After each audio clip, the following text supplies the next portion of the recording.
Sigurimet shëndetësore me vite të tëra të filluara si iniciativë, mirë po asnjëherë nuk është punuar me vullnet dhe sinqerisht në këtë drejtim. Do ta bëj një pyetje pasi ta shtoj një pyetje tjetër, domethënë pikërisht më intereson, para se të kalojmë në çështjen e sigurimeve shëndetësore, çka duhet të bëhet që le të themi QKU-ja ta ketë një sistem digjital, në mënyrë se ashtu siç e keni edhe ju në këto qendrat e mjekësisë familjare. Po flas për njërin nga qendrat e mjekësisë familjare tek qafa ku unë e vizitoj domosdoshmë se banoj aty afër. Sakt. Sistemi informativ shëndetësor ka dekada që ka fillu. Me thënë, fillimisht ka qenë një program tjetër, një form tjetër, pastaj ka ndryshuar në një form tjetër të sistemit informativ shëndetësor. Nuk e di sakt vitin 2017, 18, 2019, nuk e di sakt vitin, mirë po që ka ndryshuar në një form tjetër, dhe tash kemi të bëjmë me një basic HIS, ose me një sistem informativ shëndetësor bazik, që asnjëherë nuk ka mujt me u ngrit në nivel, ka mbet në atë shkollë ku ka qenë. Si tillë është i mangët, si tillë është jo funksional, në tanësi, sepse nuk i plotson të gjitha hallkat. Është punuar diçka në atë drejtim, mirë po ju aq sa është dashur. Si sistemi i tillë, neve na duhet që të ketë lidhshmëri direkte me nivelin tretësor.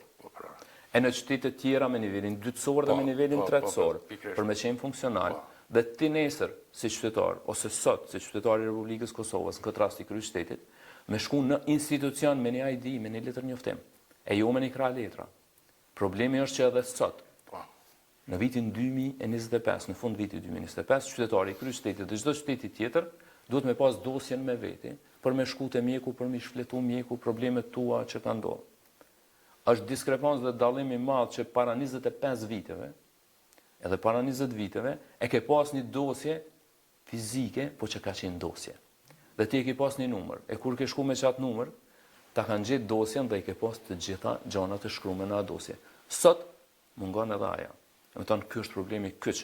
Pse e thash se s'mundem me pas sigurime shëndetësore pa pas një sistem informativ shëndetësor, sepse janë të ndërlidhuna, sa i sigurim shëndetësor duhet më ndërlidh me sistemin informativ shëndetësor. Sot, qytetare që përdor insulina, e që e kem kërku me 10 herë nga niveli qendror që të eliminohet kjo burokraci. E merr raportin prej endokrinologut me përshkrimin e insulinës, shkon te mjeku familjari, hapet një kartel, ku i shënohen çdo muaj që i merr insulinat sa ka marr, sa pena, sa insulina i ka marr, sepse ato sigurohen nga lista esenciale. Mirë po e ka obligim çdo muaj me shku në qendrën e vet me bë edhe një recetë ekstra. E kam kërkuar me vite me hik, për shkak se qytetarit, edhe ashtu, shumica e tyre që janë me diabet tip 2 e që marrin insulina, ata kanë me përdorur gjatë gjithë jetës. Aja nuk ndryshon. I kam lutur veç me hik këtë procedurë.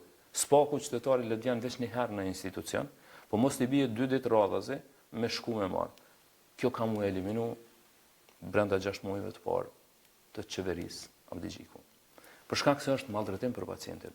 Nuk e ka të nevojshme ai pacient, sepse e kemi një sistem, një SMSF, sistemi i menaxhimit farmaceutik, i cili funksionon pak më mirë se sa ky sistemi tjetër, basic HIS, që e kemi pjesën tjetër, sepse është më i lehtë dhe më funksionale dhe ndoshta më i mirë mbajtur, sepse problemin e kemi me mirëmbajtje.